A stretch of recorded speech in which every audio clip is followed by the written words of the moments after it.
The Manhattan District Attorney's Office has just filed a supplemental memorandum with Justice Juan Merchan that starts like this. Defendant Donald Trump's dangerous, violent, and reprehensible rhetoric fundamentally threatens the integrity of these proceedings and is intended to intimidate witnesses and trial participants alike, including this court. The Manhattan District Attorney points out that Donald Trump has consistently, since Justice Juan Merchan entered a gag order on March 26, 2024, Trump has consistently made posts threatening Justice Juan Merchan and also threatening and attacking Justice Juan Merchan's daughter, and under false pretext as well. And the message from the Manhattan District Attorney's Office is, Judge, if you don't take action right now, the message this sends to Donald Trump and his violent followers is that if he's permitted to attack your own daughter, Justice Merchan, that they are free to attack and threaten and harass other witnesses. One of the posts that is referenced in this supplemental memorandum filed by the Manhattan District Attorney's Office on the eve of the April 15, 2024 trial is this recent post by Donald Trump where he refers to my co-host on Political Beatdown and a host on the MeidasTouch network on the Mea Culpa show. Donald Trump refers to Cohen using the word death. And the Manhattan District Attorney's Office says Donald Trump has basically threatened death and destruction on witnesses. Donald Trump has made posts stating that if you go after me, I'm coming after you. And the Manhattan DA said, Justice Merchan, you need to make it very clear that your March 26, 2024 gag order includes this conduct, and you need to issue what would be just a final warning to Donald Trump that if he engages in any further conduct like this, he should be incarcerated immediately, and there needs to be immediate repercussions for his attempt to just completely threaten, intimidate witnesses, and try to derail this April 15 trial with his despicable and violent rhetoric. As you go through this filing by the Manhattan District Attorney, they explain that there is a factual record that the people have diligently put together and documented since defendant's arraignment 1 year ago. A record, by the way, that Donald Trump and his lawyers never contested, that this court judicially implemented a series of steps, a step-by-step approach with measures to protect the administrative justice while providing the maximum allowance for defendant Donald Trump's speech. But after a series of statements from defendant Donald Trump that included threatening death and destruction if he was indicted, and then posting a photo of himself wielding a baseball bat at the back of the district attorney's head, statements which required an extensive public safety response by multiple law enforcement agencies, this court admonished defendant to refrain from statements likely to incite violence or civil unrest or which jeopardize the rule of law. Defendant refused to refrain from his disruptive and terrifying speech. Then, in response to the people's motion for narrow limits on extrajudicial speech, defense counsel swore to this court, Trump's lawyer told you, Justice Merchan, that defendant would self-regulate and you had nothing to worry about him making more violent statements like the ones he was engaged in. But defendant Donald Trump has proved himself totally incapable of self-regulating, going so far as to refer to one potential trial witness last week as death.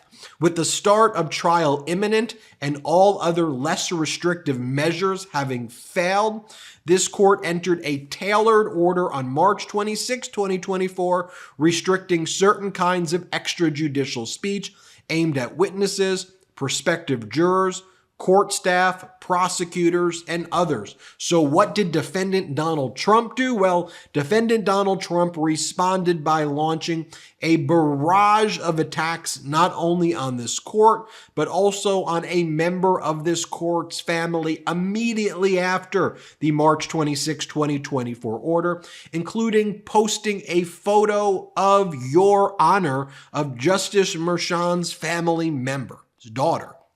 These attacks were based on transparent falsehoods, such as the claim that the family member had made a post on social media. In fact, the social media account cited by defendant was a fraudulent impersonation.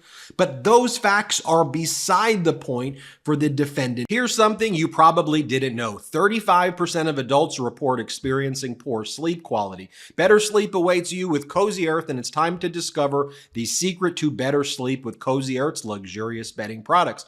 And here's an exclusive offer just for our listeners. Use code Meidas for 35% off at CozyEarth.com. Cozy Earth bedding products are crafted with temperature-regulating technology, adapting to your body's needs, ensuring a sleep experience tailored to you. Cozy Earth uses only the very best fabrics, materials, and weaves, offering superior softness that invites you to sink into a world of comfort. Talking from experience, the Cozy Earth bedding is truly the game changer you need in your life. And here's a bonus. Cozy Earth stands by the quality and longevity of its products. Enjoy a 100-night sleep trial and a 10-year warranty on all purchases.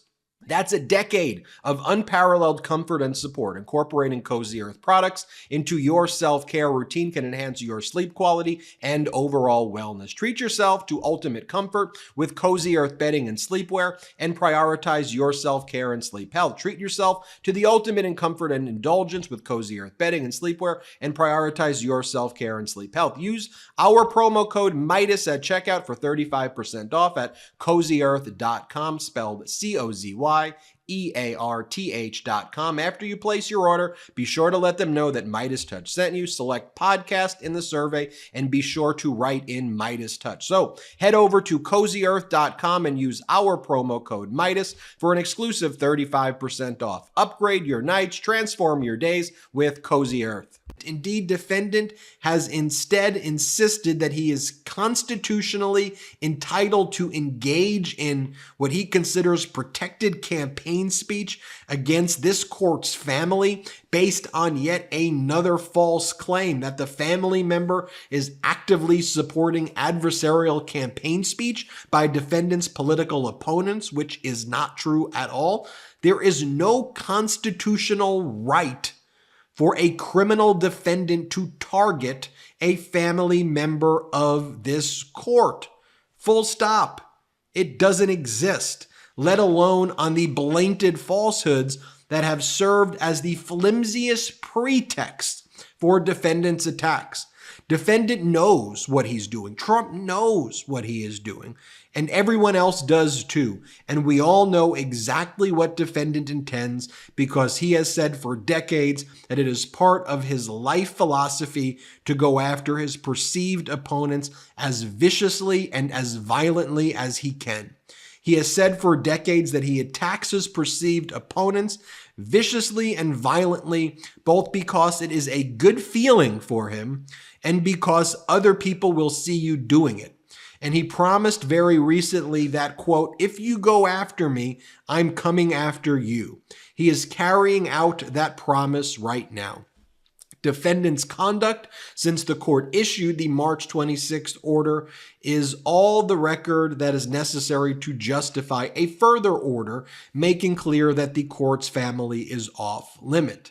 Defendant is awaiting trial on felony charges and has been offered many opportunities to conform his behavior to a minimum standard necessary to allow this trial to proceed without disruption.